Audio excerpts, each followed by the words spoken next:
My name is Wendy Sheridan. I'm 30 years old, and my mother bought my sister a $6,500 ivory dress to wear to my wedding. 3 weeks before the biggest day of my life, I'm standing in my kitchen, scrolling Facebook, and there it is. My mom posted a photo of my sister in a floor-length ivory gown with the caption, "My beautiful girl is going to steal the show." 12 photos, a bridal boutique, champagne glasses on the counter behind them. My mom once told me this marriage wouldn't last. She took my sister dress shopping 3 times for her wedding, 3 separate events, each one a production. For mine, she said, just wear something simple. But she didn't know my maid of honor had been planning something for 2 months, and when my mom walked into that venue in her near-white masterpiece, security was already in position. Before I take you back to the beginning, if this story resonates with you, please hit like and subscribe, but only if you genuinely connect with it. Drop a comment telling me where you're watching from and what time it is right now. I read every single one. Now, let me take you back 3 years ago, to the day my sister got engaged, because that's where this story really starts. My sister Paige is 3 years older than me. When she got engaged to her husband Colton, my mother treated it like a royal coronation. The dress shopping alone happened 3 times. 3. The first trip was just Beverly and Paige, brunch at a bistro downtown, then a private appointment at a boutique in Nashville. Mom posted the whole thing on Facebook. 17 photos, a bottle of Veuve Clicquot, and a caption that read, "Finding the perfect dress for my perfect girl." The second trip, I got invited. I drove 40 minutes to meet them. When I walked in, Paige was already in a mermaid-cut gown, spinning for Mom, and the consultant was pinning the hem. I said, "That neckline is gorgeous on you." Mom looked at me over her reading glasses and said, "Don't give too many opinions, Wendy. You don't really understand your sister's style." I sat on the ivory couch for 2 hours. I held Paige's purse. I smiled for one photo. The third trip, I wasn't invited. I found out about it from the album Mom posted, a professional photographer, soft lighting, Paige holding a bouquet of white peonies while Mom dabbed her eyes with a monogrammed handkerchief. 38 likes, comments from every aunt and cousin in our family. I wasn't engaged yet. I'd been dating Luke for about a year. Nobody asked me about him at Thanksgiving that year. Mom asked Paige about her registry twice during dessert, and then turned to me and said, "So, are you still doing the therapy thing with those kids?" I'm a pediatric occupational therapist. I've been doing the therapy thing with those kids for 6 years. I didn't know then that those 3 dress shopping trips were just a rough draft for what my mother would do with my wedding. Luke Calloway proposed on our front porch. No photographer, no flash mob, no drone footage for Instagram. He'd been grilling steaks, and the ring was sitting in a small wooden box on the porch railing next to my glass of sweet tea. He said, "Wendy, And I said yes before he finished the sentence. He laughed. I cried. The stakes burned. That's who Luke is. A structural engineer who speaks in blueprints and shows love by building things. Bookshelves, raised garden beds, a future. He's 32, 6'1", says about 40% fewer words than the average person, and every single one of them counts. I called Mom that evening. She picked up on the 3rd ring. "Mom, Luke proposed." I said yes. Silence. 4 full seconds. I counted. "Well," she said, "I hope he knows what he's getting into. Not congratulations, not I'm so happy for you, not even let me see the ring, just I hope he knows what he's getting into." Like I was a burden someone was agreeing to carry. I swallowed it. I told myself she was surprised, that she'd come around once she saw how happy I was, that the mother who braided my hair before school and taught me to make cornbread would show up for me when it mattered. Luke heard the whole call. I'd had it on speaker without thinking. He didn't say anything while I stood in the kitchen pressing my thumbnail into my palm. But later that night, sitting on the edge of our bed, he put his hand on my shoulder and said, "Your mom doesn't get to say that, and you don't need her permission to be happy." I nodded. I believed him about the second part. I wasn't ready to accept the first. 2 weeks after the engagement, I texted Mom, "Would you like to come dress shopping with me? I'd love for you to be there." She replied 3 hours later, "Can't this weekend," helping Paige with her kitchen remodel. I tried again the following week. Same text, different day. This time, her answer was longer.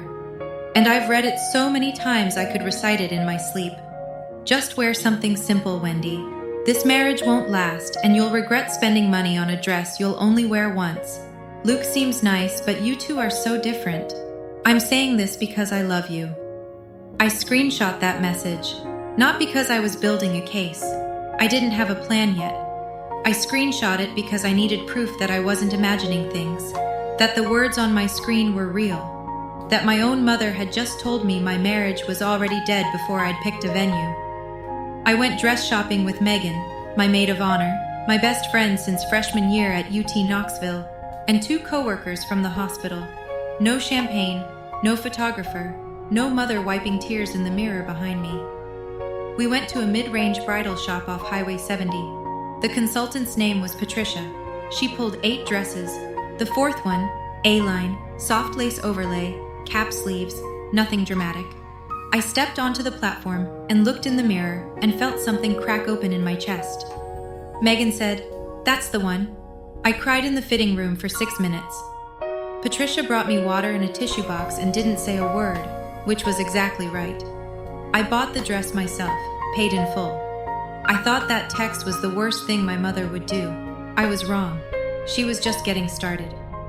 Within a month of the engagement, Beverly launched what I now call her narrative campaign. She called Aunt Helen first, her younger sister, the one everyone in the family trusts because she teaches Sunday school and makes the best pecan pie in Davidson County. Then she called her other sister, Karen. Then she called Grandma Ruth. The story Beverly told was simple, clean, and completely inverted. Wendy is shutting me out. She chose her friends over her own mother. She didn't even invite me dress shopping. I'm heartbroken. I know this because Helen texted me on a Tuesday evening. "Honey, your mom is crying every night. Can't you just include her? She's your mother." I stared at that text for a long time. I'd invited Beverly twice. She'd declined both times and told me my marriage would fail. But in her version, I was the villain, the ungrateful daughter, the one tearing the family apart. Then Karen called. Same script. "Your mom is devastated, Wendy. Just throw her a bone." I started to explain. I invited her, she said no.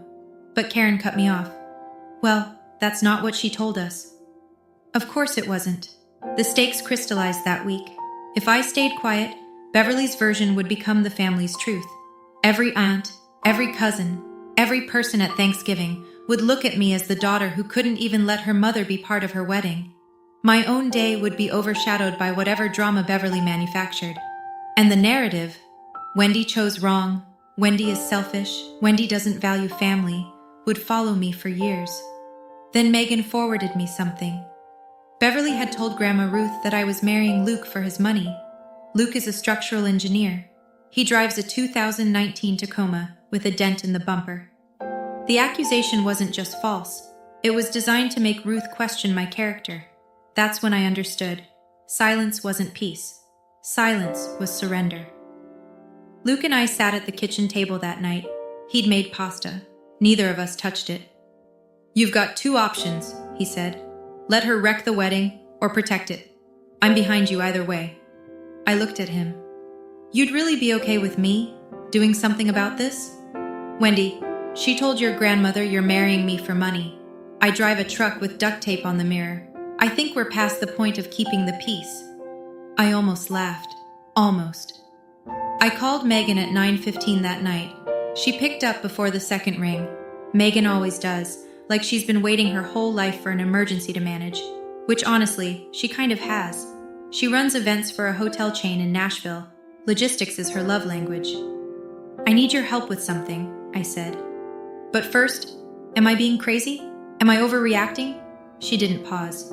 "Babe, you gave that woman 29 years of chances. You're asking for 1 day. 1. I exhaled something I'd been holding for weeks. "I'm not cutting her from the guest list," I said. "I don't want to be the daughter who banned her mother from her wedding. But I need to be ready for whatever she does." "Smart," Megan said. "Don't ban her. Just be prepared." There was a rustling sound. Papers, a drawer opening. "Give me 2 months," she said. 2 months for what? "Just trust me. I do this for a living. Except usually it's corporate retreats that go sideways, not Mother's. Same skill set, though. I laughed. For real this time. First genuine laugh in weeks. I didn't know then what Megan was building. But 2 months later, I would. I'm going to pause the story here for just a second.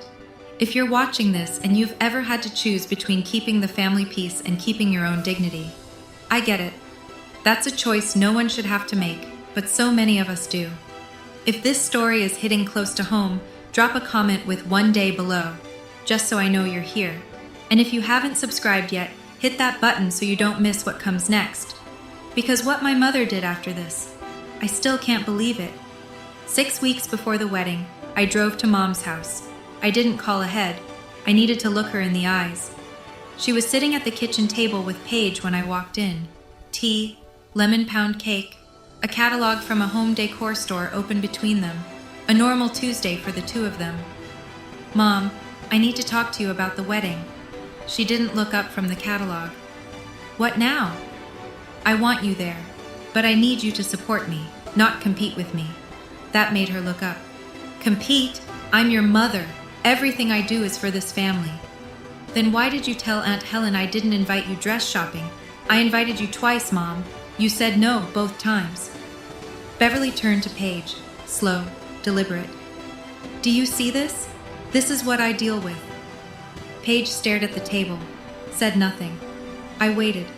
I gave her space to respond, to say, "You're right, I should have come," or even, "I'm sorry I said that about your marriage."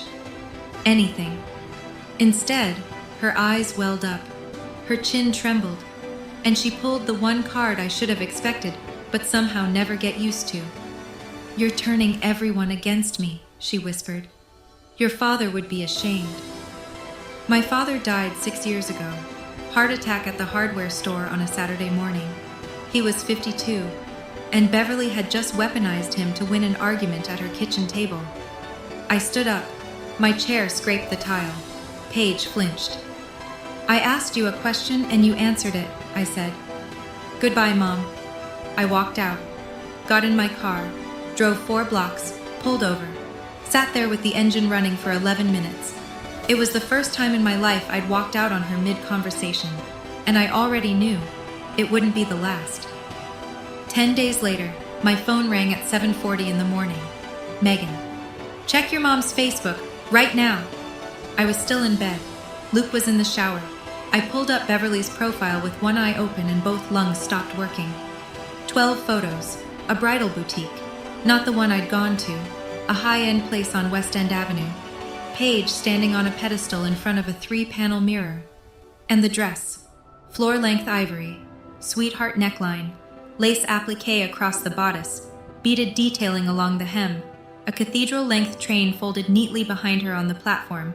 This was not a guest dress. This was not a nice outfit for a wedding. This was a bridal gown. Full stop. The caption, "My beautiful girl is going to steal the show. So proud of this one." I scrolled through the comments. Aunt Helen. "Gorgeous." Cousin Diane. "Better than the bride." Beverly had liked every single one. Heart reacted 3 of them. I zoomed in on the price tag still dangling from the sleeve in photo number 4.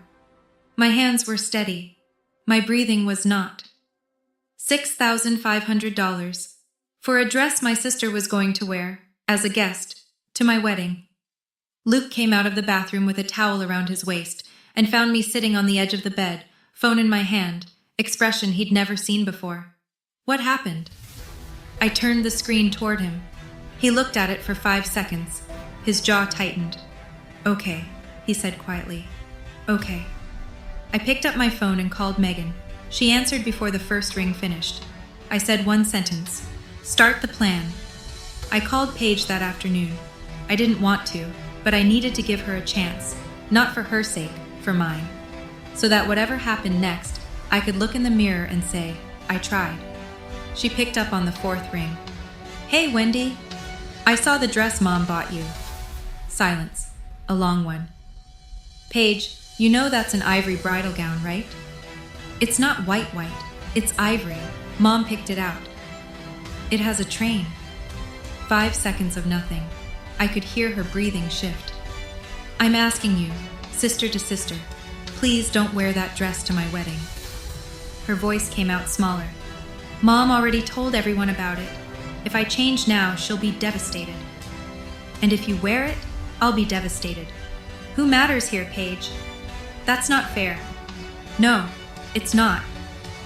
The line went quiet. Not angry quiet. The kind of quiet that means someone is staring at a wall, realizing they're trapped between two people, and they've been trained their entire life to choose one of them. I gave her 10 seconds. Then, "I'm not asking you to pick a side. I'm asking you not to wear a wedding dress to my wedding. That's all." Paige said nothing. I hung up. She didn't call back that night, or the next day, or the day after that. And I understood. Her silence wasn't confusion. It was her answer. She'd been Beverly's golden girl for 33 years. One phone call from her little sister wasn't going to rewrite that programming. I texted Megan. "She's going to wear it." Megan replied in 4 seconds. "I know, we're ready." Megan and I met at a coffee shop 3 blocks from the venue. She walked in carrying a 3-ring binder with a tab on the front that read, in neat block letters, "Operation Ivory Shield." I laughed for the first time in 2 weeks. "You gave it a name?" "Everything needs a name. Sit down." She opened the binder. Inside, a printed floor plan of the vineyard, a timeline, a contact list, and a laminated photo of Beverly pulled from Facebook. "Here's how this works," Megan said. "The venue, Crestwood Vineyards, has an event dress code enforcement policy. A lot of high-end venues do. If the host requests enforcement, venue staff handles it at the door, quietly, professionally, no scene." "They've done this before?" "Their coordinator told me they handle it 2 or 3 times a season. She said, and I quote, 'You'd be surprised how many mothers try to upstage their daughters.'" The coordinator's name was Diana Ross, not the singer, a 54-year-old woman from Murfreesboro who'd been running events at Crestwood for 11 years. Megan had already briefed her on everything. The plan was clean. A backup dress, navy, Paige's size, would be kept in a garment bag at the reception desk. If Beverly or Paige arrived in ivory or near white, staff would intercept at the gate, explain the dress code, and offer the change option. If they accepted, welcome in. If they refused, escort to the parking area. No arguing, no negotiation, just policy. "Am I going too far?" I asked. Megan closed the binder. "Going too far is spending $6,500 on a bridal gown so your daughter can humiliate your other daughter at her own wedding." She flipped to the last page. "And this is Plan C, in case your mother switches tactics last minute." "You thought of that too?" "I run events for a living, babe." 3 weeks before the wedding, my phone rang at 8 in the morning. The screen said, "Grandma Ruth." She's 82. She calls maybe once a month, always on Sundays, always to ask if I'm eating enough. A weekday call meant something. "Wendy, honey, I saw the photos Beverly posted, the dress she bought for Paige." I sat down on the kitchen floor. I don't know why the floor. It just felt like the right altitude for this conversation. "I want you to know, I see it. I've always seen it." My throat closed. In 29 years, no one in my family had ever said those words to me. Not once. Aunts had told me to be patient. Cousins had told me Mom means well. My father, God rest him, used to change the subject. But no one, not a single person who shared my blood, had ever looked at the way Beverly treated me and said, "I see it." "Grandma, let me finish. Your mother is my daughter and I love her. But love doesn't mean I'm blind." She paused. I could hear her breathing, thin, careful, the breathing of a woman who's measured her words for 8 decades. "Your mother is just like my mother was. My mother did the same thing to me and your Aunt Sandra. She picked Sandra. Everything was Sandra. And I kept quiet my whole life because that's what you did back then. You didn't make waves." Another pause. "Don't make my mistake, Wendy. Don't keep quiet." I was crying, not loudly, just tears running down my face and onto the kitchen tile. "Grandma, would you sit with me at the wedding? Not in the family row, next to me, before I walk down." "I'd like that very much." I hung up and sat on that kitchen floor for another 10 minutes. Something had shifted, something small, but heavy. The rehearsal dinner was the night before the wedding. A small Italian place near the venue, 30 people, long tables pushed together, string lights over the patio. Beverly arrived 20 minutes late. She walked in the way a person walks when they want every head to turn. Slow steps, chin up, slight pause at the door. She was wearing all white, not the ivory gown. That was reserved for tomorrow. This was a white pantsuit, tailored, with pearl earrings and heels that clicked on the tile floor. A warm-up act. Luke's mother, sitting across from me, raised one eyebrow and said nothing. The dinner went fine for the first hour. Then someone handed Beverly a microphone for toasts. She stood, smoothed her jacket, smiled at the room. I just want to say, I pray this works out for Wendy. She pressed her hand to her chest. God knows she deserves a win after everything she's been through. Everything she's been through. Like I was a charity case. Like my entire life was a string of losses, and this wedding was a consolation prize. She wasn't done. And Paige, honey. She turned to my sister, seated 3 chairs down. You look stunning tonight, as always. The room went still. Forks paused. Someone at the far end of the table coughed into a napkin. Luke's hand found mine under the table. He squeezed once, hard. I looked across the table. Megan had her phone angled low, recording. Not to threaten anyone, just to have a record, in case Beverly later decided to rewrite what happened here the way she always does. Beverly sat down. She picked up her wine glass and took a long, satisfied sip. The pearl earrings caught the string lights. She had no idea what was coming. I was walking to my car when she caught me. The parking lot behind the restaurant. Gravel underfoot. Crickets. The kind of Tennessee night where the air sits on your skin like warm cloth. Wendy? I turned. Beverly was standing under the one working lamppost, arms crossed. The white suit practically glowed. I know you told Paige to change dresses. She told me everything. I asked her. I didn't tell her. Beverly stepped closer. If you embarrass me tomorrow, I will make sure everyone in this family knows exactly who you really are. I looked at her. Lamplight, pearl earrings. That jaw set the way it gets when she's already decided how a conversation will end. And who am I, Mom? One word, delivered like a verdict. Ungrateful. The crickets kept going. A car pulled out of the lot behind us, headlights sweeping across the gravel. Neither of us moved. I've been called a lot of things by this woman. Dramatic, too sensitive, difficult, but ungrateful was the one she always reached for when she wanted to draw blood, because it implies debt, that I owe her something, that my whole existence is a favor she did me, and I haven't paid it back. I held her gaze. Then I guess you've already made up your mind about what kind of mother you want to be tomorrow. I turned, walked to my car, got in, closed the door, pulled out of the lot without looking back. 4 blocks away, I called Megan. She's wearing it. Activate everything. Megan's voice was calm, professional, like she'd been waiting for exactly this call. Already on it, Diana's briefing her team right now.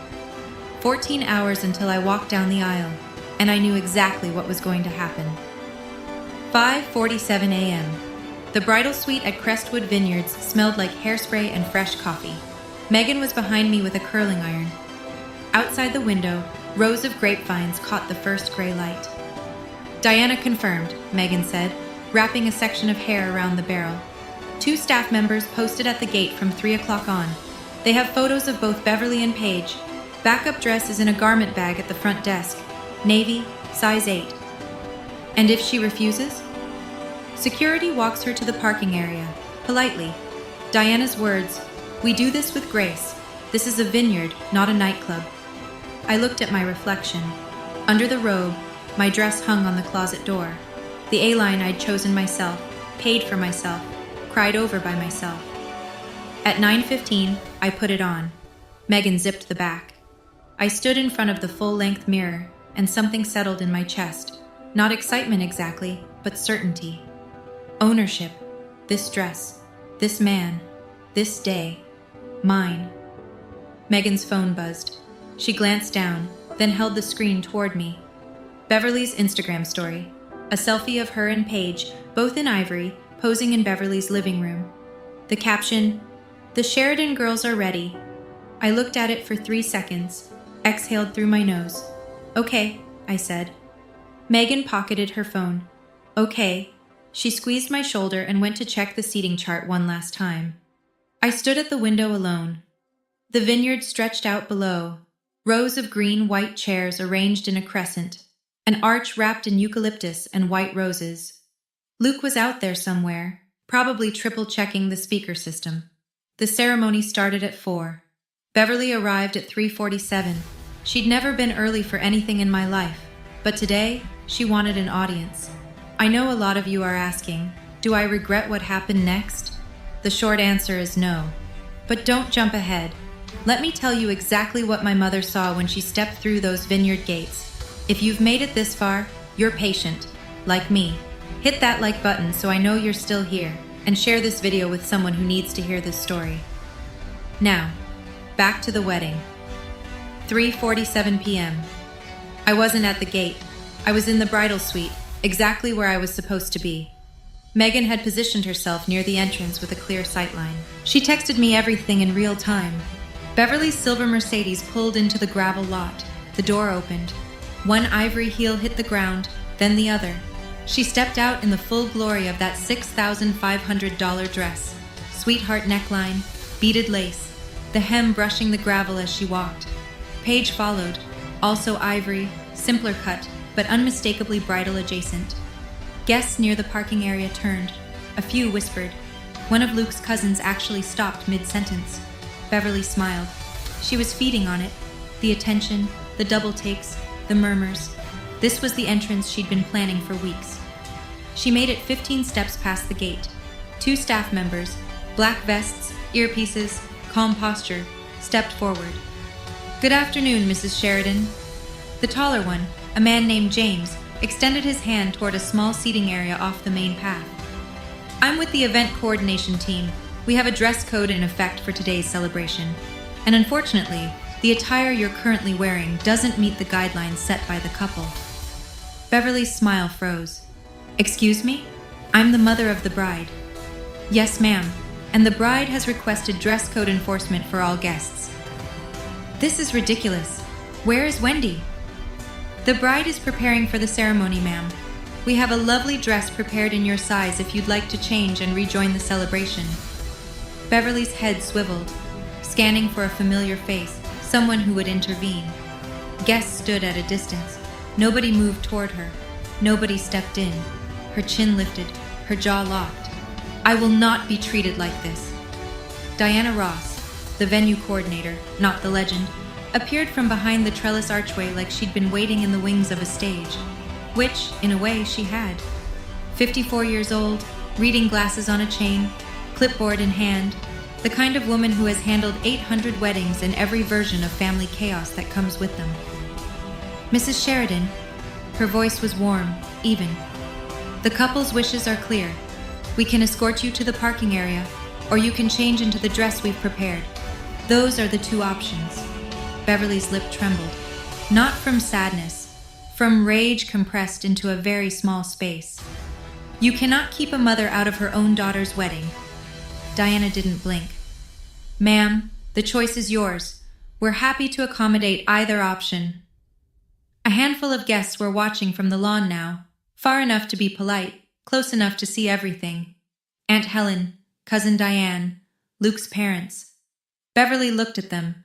None of them looked away. None of them came to rescue her. She turned and walked toward the parking lot. Ivory dress trailing in the gravel, pearl earrings catching the 4 o'clock sun. Paige stood frozen at the gate.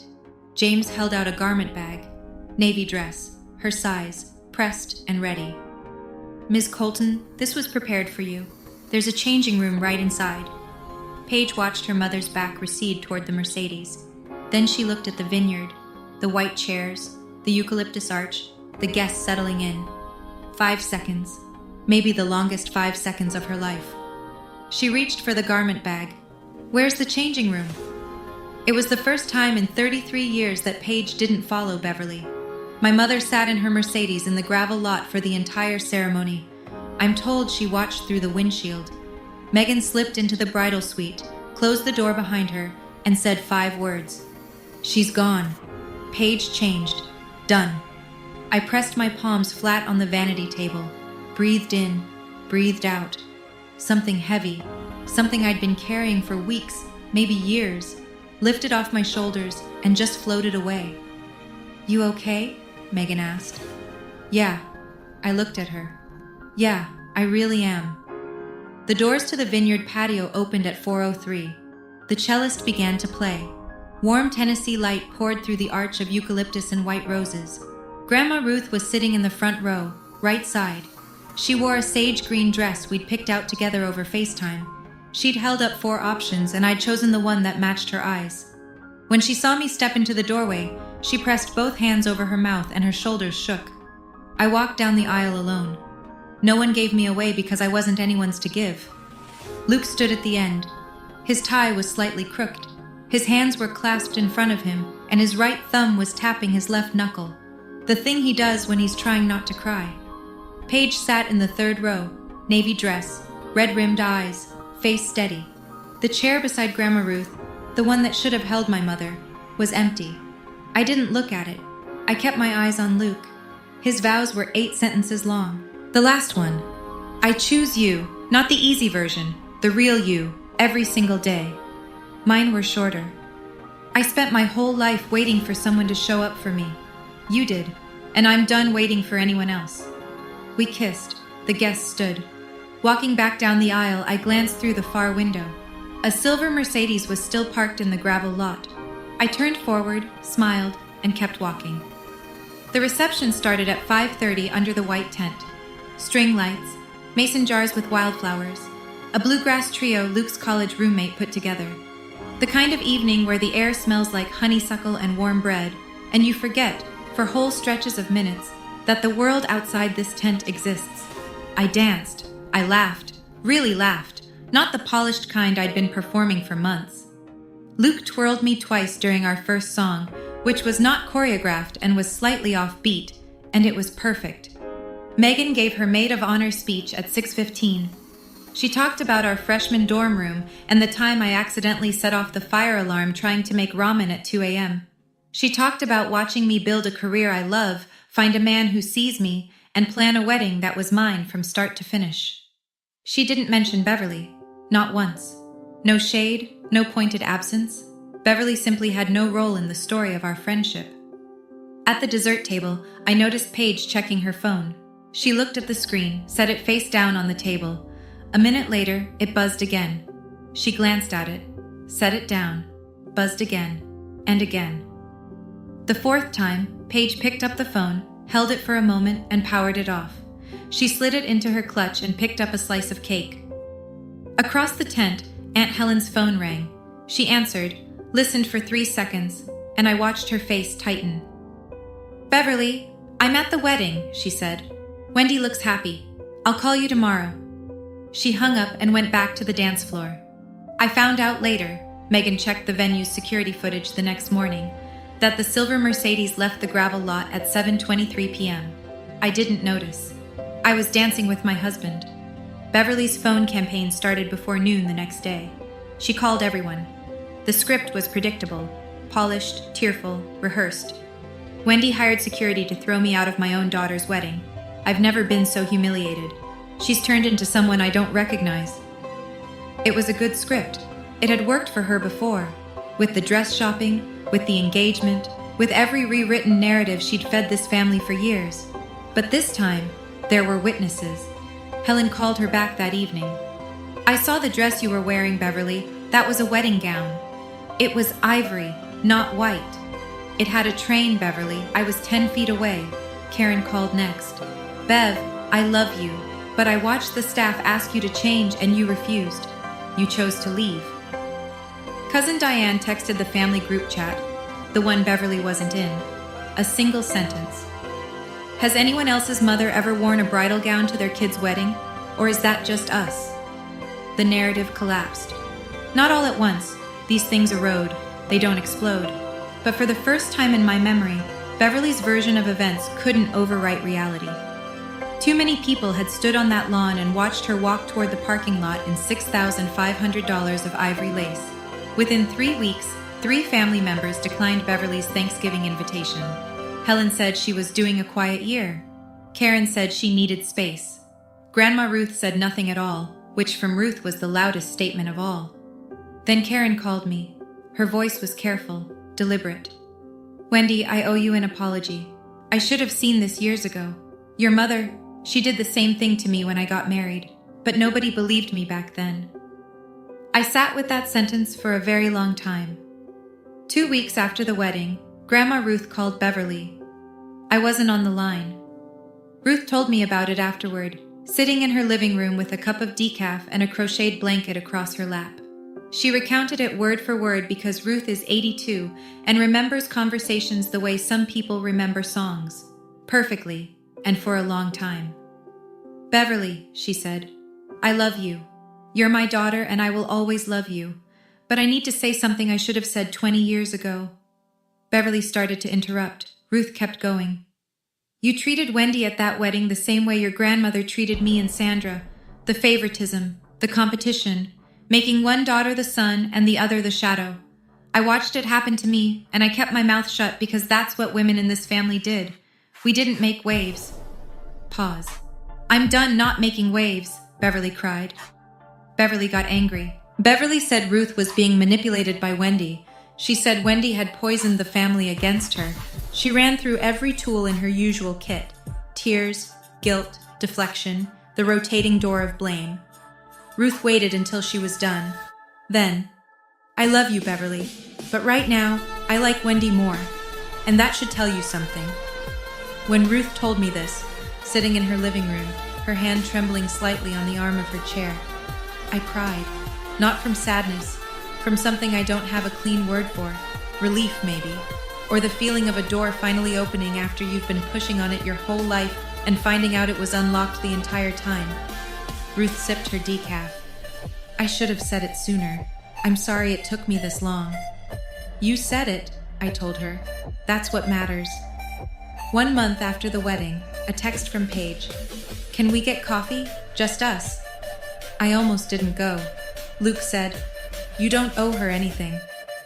Megan said, "If you go, I'll be in the parking lot, just in case." I told her that wasn't necessary. She came anyway and sat in her car with a book and a large iced coffee. The cafe was a small place near the interstate, neutral ground. Paige was already there when I walked in, sitting at a two-top by the window, stirring a latte she wasn't drinking. I sat down. We said nothing for nearly 2 minutes. The espresso machine hissed. A toddler squealed near the register. Normal sounds for an abnormal conversation. Paige spoke first. "I should have said no to the dress. Yes. I didn't know how." "I know." She wrapped both hands around her mug. "She called me 14 times after she drove away from the venue. 14. She said you ruined her life." "And what do you think?" That question hung in the air between us. Paige stared at her latte. The foam had gone flat. "I think she ruined her own day, and she almost ruined yours." I let that sentence sit. Didn't rush to fill the silence. Didn't offer comfort. She needed to hear her own words echo back at her. "Mom asked me to post online about how you treated her," Paige said quietly. I said no. It's the first time I've ever told her no about anything. I looked at my sister. Really looked at her. 33 years old, still learning how to say a 2-letter word. I didn't hug her. We weren't there yet. But I said, "That's a start, Paige." We drank our coffee. The silence between us wasn't comfortable, but it was honest. And honest was new for us. 3 months after the wedding, Beverly sent a text message 12 paragraphs long. I read it once. The phrase, "Sorry if you felt hurt," appeared twice. The word "but" appeared 9 times. The words "I was wrong" appeared 0 times. I didn't text back. I wrote a letter, by hand, on paper. It took me 4 drafts. The first was angry. The second was cold. The third was too long. The fourth was right. "Mom, I love you. I will always be your daughter. But I need you to understand something. I will never again let anyone, including you, make me feel like I don't deserve my own happiness. If you want to be in my life going forward, it starts with honesty. Not about the dress, about everything. About the favoritism, about the things you said about my marriage, about the years of making me feel like I was less than Paige. I'm not asking you to be perfect. I'm asking you to be real." I left the letter on the kitchen table for 3 days. Luke read it. Didn't change a word. Megan read it on FaceTime. She said, "Send it." I mailed it on a Thursday. Beverly didn't respond for 2 weeks, 14 days of silence.